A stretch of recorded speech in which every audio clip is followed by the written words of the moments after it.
If you work in quality control at a candy factory, you know strict safety regulations come with the job. It's why you partner with Grainger. Grainger helps you find the high-quality and compliant products your business needs to inspect, detect, and help correct issues. And the sweetest part is, everyone gets a product that's as safe to eat as it is delicious. Call 1-800-GRAINGER, click Grainger.com, or just stop by. Grainger, for the ones who get it done.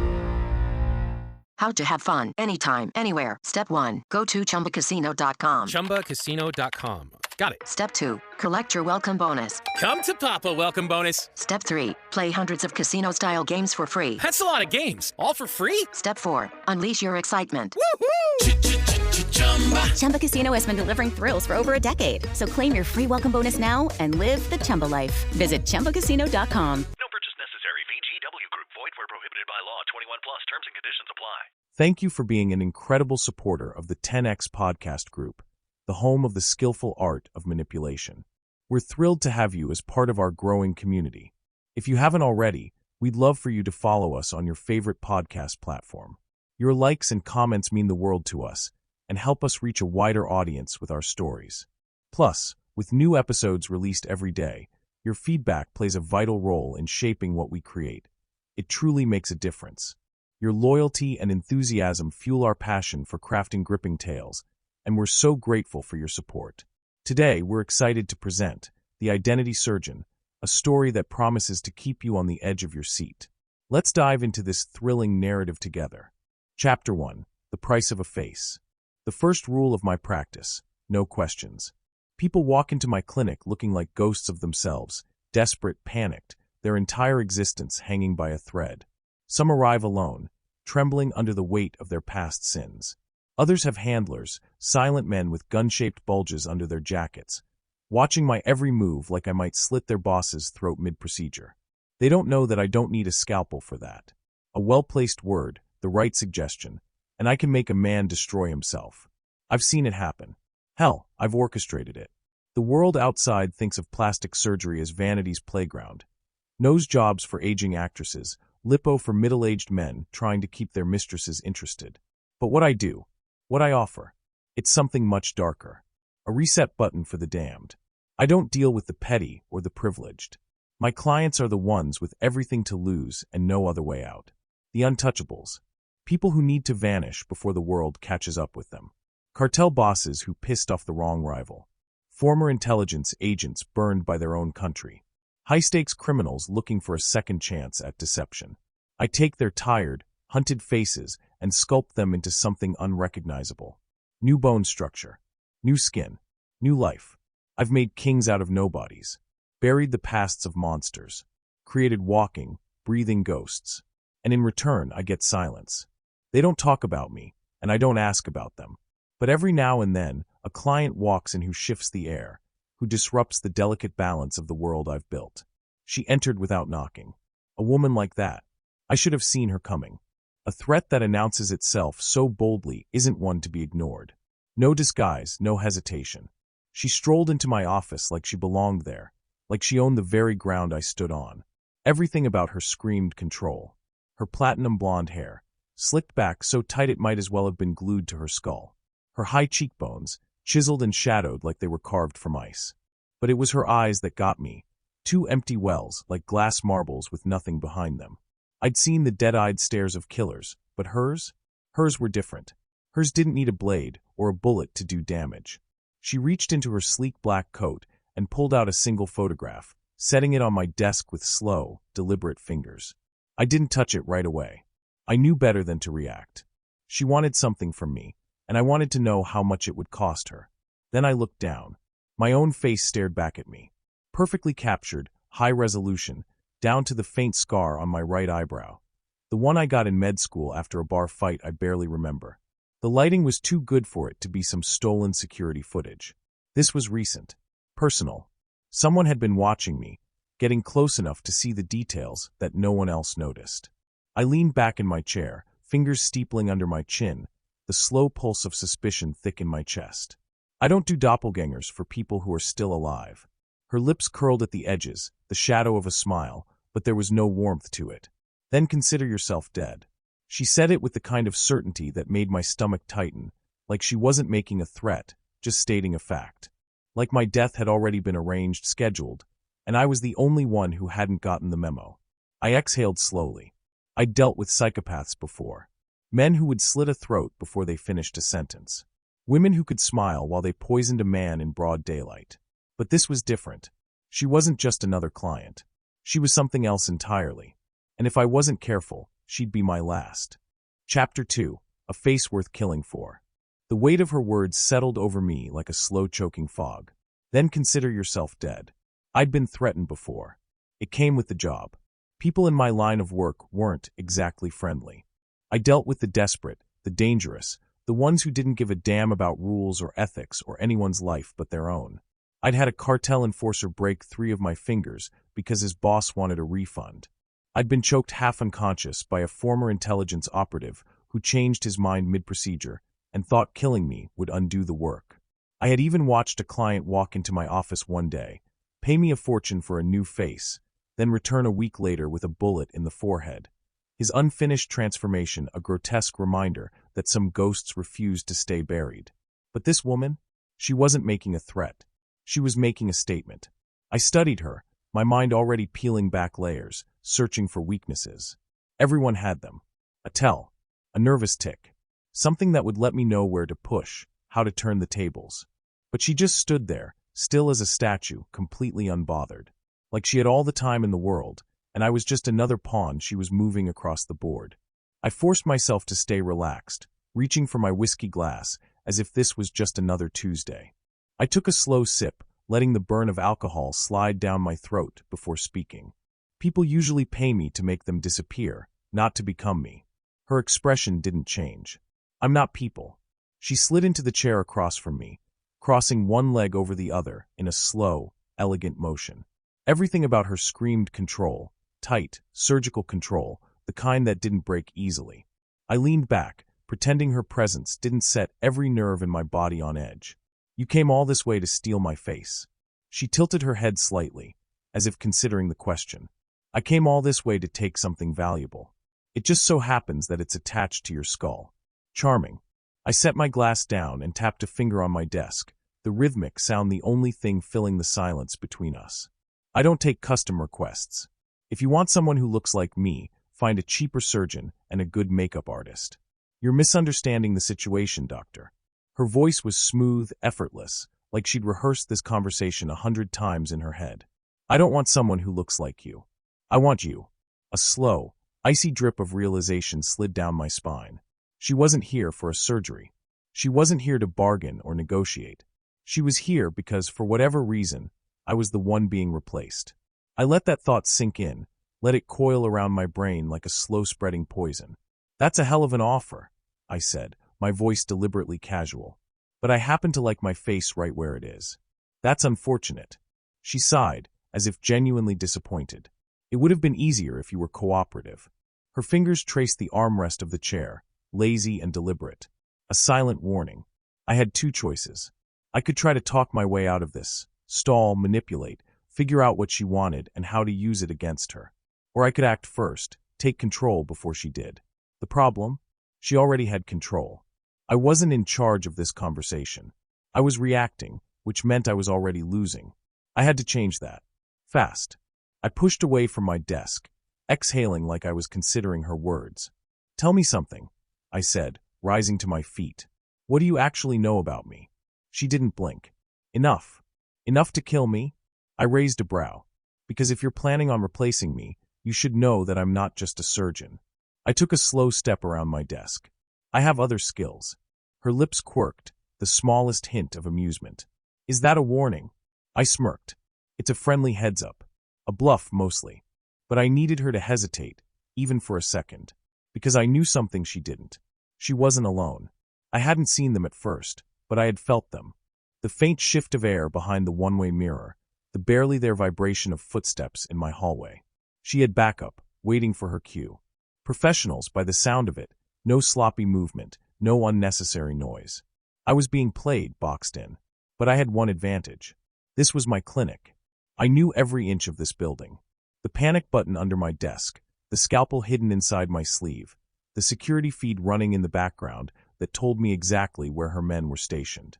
She thought I was the target, but I was about to remind her that a good surgeon knows exactly where to cut.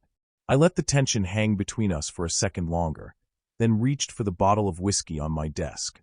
With deliberate ease, I poured another glass, slid it across to her. "Drink." She smiled, the first genuine one since she arrived. "You're trying to buy time." I smiled back. "You caught me." She took the glass, swirling the liquid inside. "Time won't help you, doctor." She wasn't wrong, but I wasn't trying to buy time. I was waiting for the moment she brought the glass to her lips, the moment she blinked, the moment she looked away. And when she did, that's when I'd make my move. Chapter 3: Precision Cuts. I waited. Patience in my field is the difference between beauty and butchery. A fraction of an inch, a half-second of hesitation, a slip of the hand, any of these could ruin a masterpiece. And make no mistake, my work was art. Sculpting flesh, restructuring bone, carving a new identity into the body of a desperate man or woman. I thrived on control. But here, I was at the mercy of a woman who had walked into my clinic and told me, without flinching, that she planned to take my face. And my life. The whiskey glass hovered near her lips, her eyes locked on me even as she swirled the liquid absently in the dim light of my office. A cruel game. She knew what I was waiting for. She wasn't an idiot. It is Ryan Seacrest here. There was a recent social media trend which consisted of flying on a plane with no music, no movies, no entertainment. But a better trend would be going to ChumbaCasino.com. It's like having a mini social casino in your pocket. Chumba Casino has over 100 online casino-style games, all absolutely free. It's the most fun you can have online and on a plane. So grab your free welcome bonus now at ChumbaCasino.com. Sponsored by Chumba Casino. No purchase necessary. VGW Group. Void where prohibited by law. 21 plus. Terms and conditions apply. But even the smartest people make mistakes. Even the most careful killers let their guard slip. Even she, this cold-blooded predator in silk, had human flaws. I just had to find them. Her nails tapped against the glass, long and sharp, a rhythm as deliberate as a countdown. She wasn't in a hurry. She was enjoying this, testing me, watching for cracks in my composure. Fine. Let her look. She'd see nothing but a man who had been in worse situations. A man who had dodged bullets, both literal and figurative, more times than he could count. A man who knew that, in a fight like this, the winner wasn't always the strongest. It was the one who struck first. Her gaze flickered. Not a full blink, just a flicker, just enough. I moved. Fast.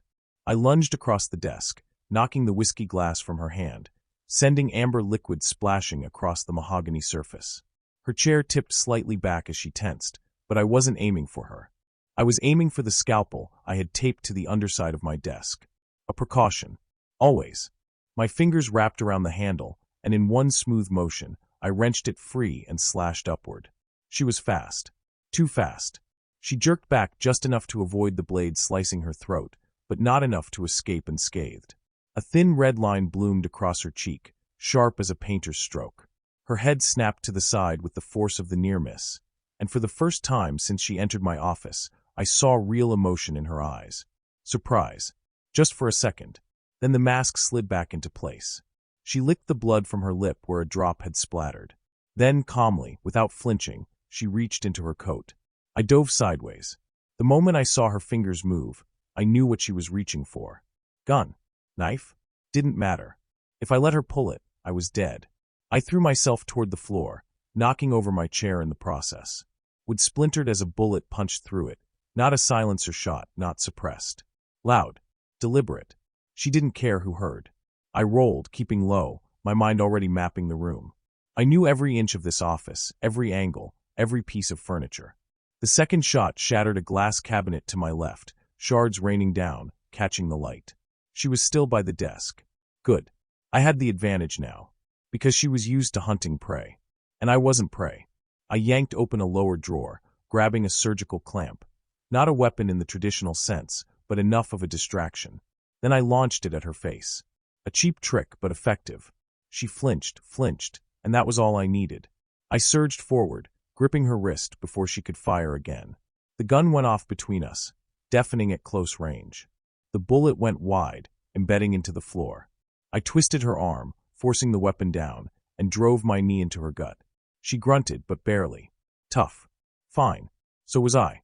She tried to yank back, but I twisted harder, forcing her hand open. The gun clattered to the floor. She went for my throat next, bare hands, all precision and fury, but I was ready. I caught her wrist mid-swing, twisting it behind her back in a practiced move. I pressed my forearm against the back of her neck, shoving her against the desk. "You're quick," I muttered against her ear. "But you made a mistake." She didn't fight, not immediately.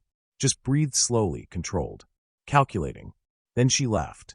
A soft chuckle at first, then a full, amused sound, like I had just told a joke she actually liked. I didn't loosen my grip. "Something funny? You think you've won?" she murmured. "That's adorable." The moment she said it, I knew something was wrong. The hairs on the back of my neck stood up. A prickle of warning. Then I heard it. A whisper of movement behind me. My instincts screamed. Too late. Something slammed into the back of my skull, a blunt force, hard and unforgiving. My vision flashed white-hot for a split second before going black. The last thing I felt was the sensation of my knees giving out beneath me, and the last thing I heard was her voice, soft, patient. "You should have taken the drink, doctor." Then, darkness. Chapter 4, Beneath the Scalpel. Pain was the first thing I registered. A deep, pounding throb at the base of my skull, radiating outward in dull waves. A headache with the force of a hammer, pressing into my brain like it wanted to crack open my skull. The second thing I noticed was the cold. Not the kind of cold you get from air conditioning or a draft creeping under a door. This was different. This was metallic. Sterile. The kind of cold that clung to my skin, seeped into my bones. The unmistakable chill of a surgical table. I forced my eyes open, blinking against the blinding overhead light. My vision swam for a moment, shadows shifting at the edges. My limbs felt heavy, wrong, like they weren't entirely mine anymore. Then it hit me. I couldn't move. A thick strap cut across my chest, pressing me against the table. Another pinned my arms at my sides, snug against my skin. My wrists and ankles were restrained separately, the leather biting into my flesh. Panic threatened to surge up my throat, but I swallowed it down. I took slow, measured breaths. Think, assess, plan. I turned my head as much as I could, scanning my surroundings. I was in my own goddamn operating room. The irony wasn't lost on me. The same place where I had carved new lives into criminals and fugitives was now my own prison. The stainless steel surgical tools gleamed under the fluorescent lights, neatly arranged on a tray beside me. I knew them all intimately: scalpels, bone saws, retractors. Instruments I had wielded with absolute precision. I wasn't the surgeon now. I was the patient, and I knew exactly what that meant. A quiet shuffle of movement made me snap my head to the side. She was there. The woman who had walked into my office with my face in a photograph. The woman who had told me, without hesitation, that I was as good as dead. She stood near the counter, rolling up the sleeves of her silk blouse like this was just another day at the office. Like she hadn't just knocked me unconscious, dragged me here, and strapped me to my own goddamn table. A fresh cut lined her cheek, where my scalpel had grazed her earlier. She hadn't cleaned it, hadn't even bothered to cover it up, because she wanted me to see it, to remember. "You're awake," she said casually, turning to face me. Her voice was smooth, completely unbothered, as if we were about to have a polite conversation over dinner instead of this. I tested the restraints, flexing my wrists slightly. No give. Whoever had tied me down had done it well. Professional. "Impressive," I said, keeping my tone even. "Most people have to pay extra for this kind of treatment." She smirked. "Consider it a complimentary service." I let my head fall back against the table, exhaling slowly. "Let me guess. This is the part where you tell me your big plan? Why you need my face so badly?" She tilted her head slightly, amusement flickering in her cold eyes. "Do you actually want to know, or are you just buying time? Can it be both?" She chuckled, stepping closer. "Fine, since you're so curious." She picked up one of my scalpels, twirling it between her fingers like a magician performing a trick. The movement was practiced, precise. She knew what she was doing. She wasn't just some hit woman or a hired gun. She wasn't just muscle. She had training. And that meant I was dealing with something much, much worse than I had originally thought. She ran the tip of the scalpel lightly across my forearm, not enough to cut, just enough to make me feel the edge of the blade. Testing me, watching for my reaction. I gave her nothing. "You built quite a reputation for yourself, doctor," she mused, pressing the blade a little harder. Changing faces, erasing lives, playing God. I didn't respond. She leaned in, lowering her voice to a near whisper. But even God doesn't get to stay in power forever. I felt the blade press against my skin, a slow, deliberate drag. Not enough to break, just enough to remind me that she could. That she would. I forced my breathing to remain steady. You want my face? Fine. But you still haven't told me why. She tapped the scalpel against her palm, considering. Then she smiled. It's not your face I need, she said. It's your life. I narrowed my eyes. What the hell does that mean? It means, she said, stepping back, that you've been chosen. That was new. I had expected the usual answers, a contract hit, a stolen identity, maybe revenge for some client I had wronged. But this was something else. I stared at her, trying to piece it together. Chosen for what? She walked over to a small stainless steel table and pulled something from a manila folder. A single sheet of paper. Then she held it up so I could see. My own death certificate. My chest tightened. The name was mine. The date was blank, but everything else was there. Cause of death listed as an accidental overdose in a cheap motel. A standard story. No one would ask questions. No one would look for me. She set the paper down, watching me. They want you gone, doctor. Who's they? I asked, voice tight. She just smiled. That part, she said, doesn't matter. I clenched my jaw, my mind racing. Someone had set this in motion. Someone powerful enough to forge a death certificate before I was even dead. Someone who wanted me erased, my clinic shut down, my work wiped from existence. And she was just the scalpel they were using to make the first cut. She leaned down, close enough that I could see the faint reflection of the surgical light in her cold, dark irises. I'm going to do something very special for you, doctor. I didn't speak. She reached up, pressing a single fingertip to the cut on her cheek, the one I had given her. I'm going to take my time with this, she murmured. I'm going to carve you apart piece by piece. And when I'm done, she smiled. I'm going to walk out of here with your face. The words hung between us, sharp as the blade in her hand. And for the first time in a long, long time, I felt something I hadn't felt in years. Real, visceral fear. Chapter 5. The Man Who Would Die Twice. Fear is a funny thing. People like to think they understand it, that they've felt it before. Jump scares in horror movies, the brief rush of adrenaline when they narrowly avoid a car accident, the fleeting terror of waking from a nightmare. But real fear? The kind that sits in your chest like a lead weight, pressing down on your lungs until you can barely breathe? The kind that whispers, you're going to die here, and no one will ever find you? That's a different beast entirely. And as I lay there, strapped to my own surgical table, staring into the cold, unblinking eyes of the woman who had declared she would wear my face, I realized something. I wasn't afraid of dying. I was afraid of losing myself before I did. Her words echoed in my head. I'm going to walk out of here with your face. Not metaphorically. Not figuratively. She meant it literally. Hello, it is Ryan, and I was on a flight the other day playing one of my favorite social spin slot games on ChumbaCasino.com. I looked over at the person sitting next to me, and you know what they were doing? They were also playing Chumba Casino. Coincidence? I think not. Everybody's loving having fun with it. Chumba Casino is home to hundreds of casino-style games that you can play for free anytime, anywhere, even at 30,000 feet. So sign up now at ChumbaCasino.com to claim your free welcome bonus. That's ChumbaCasino.com and live the Chumba life. No purchase necessary. VGW Group. Void where prohibited by law. See terms and conditions. 18+. The weight of that realization settled over me like a sheet of ice. She wasn't going to kill me cleanly. She wasn't going to shoot me in the head, dump my body in a river, and be done with it. No, she was going to take my identity, peel it off like a second skin, and slip into it as if she had been me all along. And I would be left as a nameless, faceless corpse, just another missing person, another unsolved case, a footnote in a police report that no one would care to investigate. Unless I stopped her. She was still watching me, still waiting. She knew what I was feeling, what was racing through my head, and she was enjoying it. That's when I understood something else. She didn't just want to kill me. She wanted me to break first. She wanted me to feel the fear, to drown in it, to know, really know, that I had lost. And that's why I couldn't let her see it.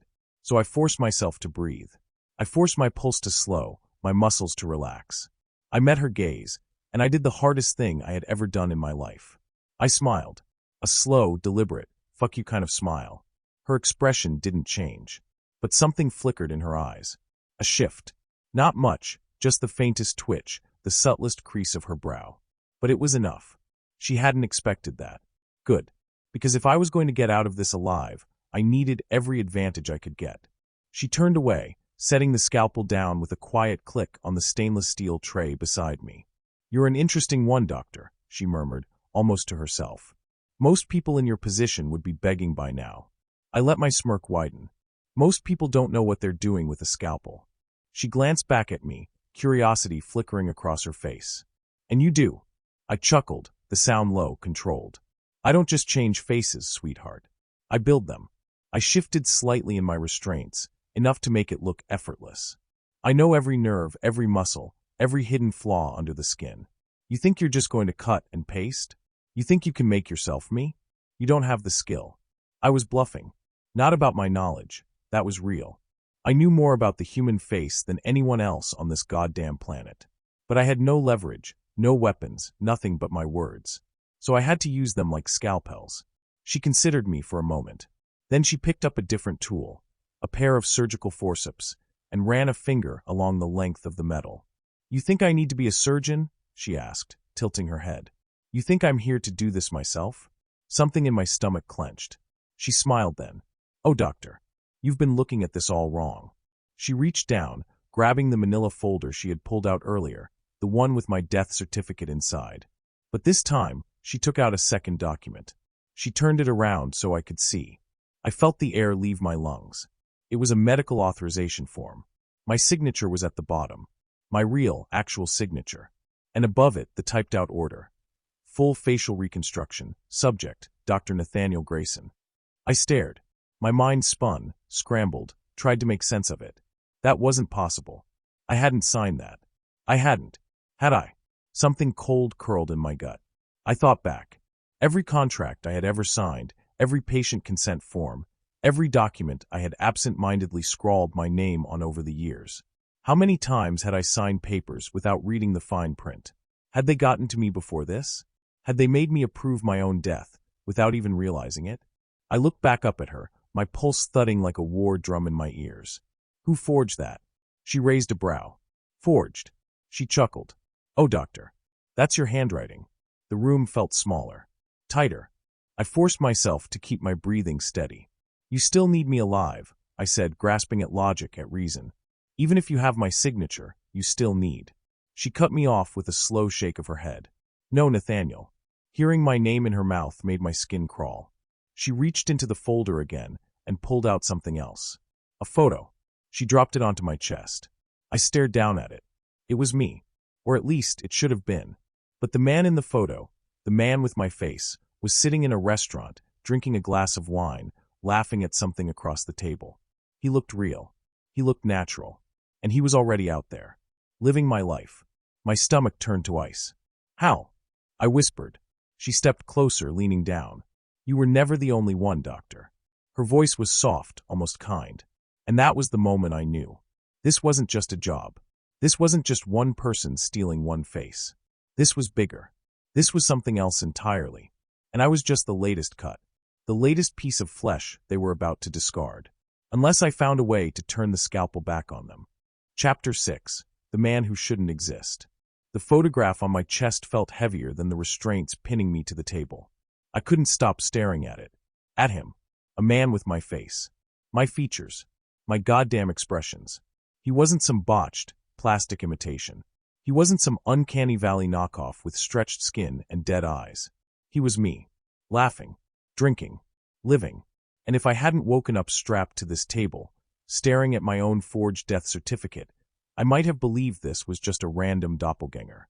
A coincidence. But I wasn't that naive. Coincidences didn't walk into my clinic, sit down in my chair, and order my own goddamn face. I tore my gaze away from the photo and looked at her. The woman standing over me. The woman who had orchestrated all of this. The woman who, only hours ago, had calmly informed me that she would be stealing my life. She was watching me carefully, her head tilted slightly to the side like she was trying to see inside me, to peel back my skull and watch my brain process the impossibility of what she had just revealed. I took a slow breath. I had two choices. Lose my mind, or control the cut. I chose the latter. I forced myself to relax, pressing my head back against the surgical table, exhaling through my nose like I was merely contemplating a particularly difficult chess move. I wasn't going to give her the satisfaction.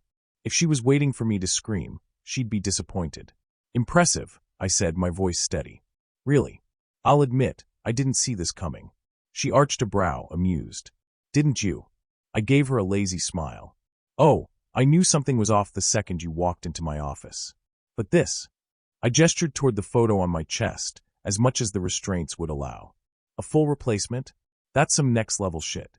Her lips curved, and I knew then that she wasn't just some nameless assassin carrying out orders. She was invested in this. This isn't new, Doctor, she said, picking up the photo and holding it between two fingers, tilting it slightly as she studied it. You of all people should know that. I did. God help me, I did. Because I wasn't the first. I had done this before. Not for myself. Not like this. But for others. Over the years, I had worked on clients who had given me two faces. One they wanted erased, and one they wanted created. I had built new people from the bones of the old. I had taken men who were being hunted and turned them into their own killers. But I had never imagined being on the other side of the scalpel. You're good, I admitted. Whoever you work for, better than I expected. You got the signature. The paperwork. A man walking around in my skin. But there's one problem. She lifted a brow, as if humoring me. Oh, I met her gaze head-on. You're wasting your time. That actually made her pause. For the first time since she had strapped me down, her expression flickered. Not uncertainty, not fear, but something close to curiosity. I pressed the advantage. You think you can replace me? I continued. Fine. I've seen it done. I've done it myself. But here's the thing. I leaned my head to the side, the closest I could get to a casual shrug. You don't actually understand what you're copying. She tilted her head slightly, still watching. And what exactly do you think we're missing? I smiled. The small details. She said nothing. I pushed harder. You see, changing a face isn't enough. You can carve new cheekbones, alter the jawline, even mimic the voice. But what you can't fake. The things that make someone who they are. I watched her closely now, searching for any sign that I was getting under her skin. You can steal my signature, but you can't steal the way I think. The way I react. The things I know that you never will. I smirked. You put a man out there with my face, but you just set him up to fail. Because sooner or later, someone is going to realize, I lowered my voice to a near whisper, that he isn't me. Silence stretched between us. Then slowly she smiled. Clever, she murmured. You're trying to plant doubt. I shrugged again, as much as the restraints allowed. No need. The doubt is already there. Otherwise, you wouldn't still be talking to me. She tapped the edge of the photograph against my chest, thoughtful. Then, to my surprise, she turned and untied my left hand. I didn't move. Not yet. I wasn't stupid. She had just changed the game. The restraints were psychological. Full paralysis makes the brain weak. But now, with one hand free, she had given me a sliver of power back. Why? Because she wanted to see what I would do with it. She stepped back, arms folded, waiting. And I knew right then that this was a test. Did I passively accept my fate? Or did I play their game? My fingers curled. I had been underestimating her. She wasn't just here to kill me. She was enjoying this. I had been thinking in terms of escape. Survival. A desperate attempt to get out of this alive. But that wasn't how you won a game like this. To win, I had to become part of the system. To think like them. My pulse slowed. My breathing steadied. I relaxed my hand, tapping my fingers absently against the cold steel table. Then I turned my head toward her, really studying her. She met my gaze, and I saw the faintest flicker of approval. Because I had just switched tactics. I wasn't the panicked victim anymore. I was playing along. That's what she wanted. And that's what would keep me alive. For now. Chapter 7, The Surgeon's Final Cut.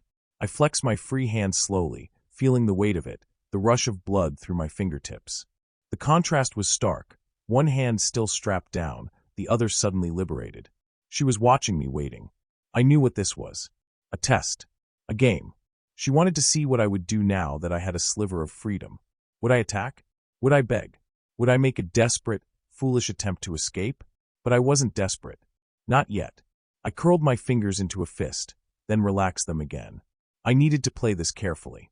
Surgically.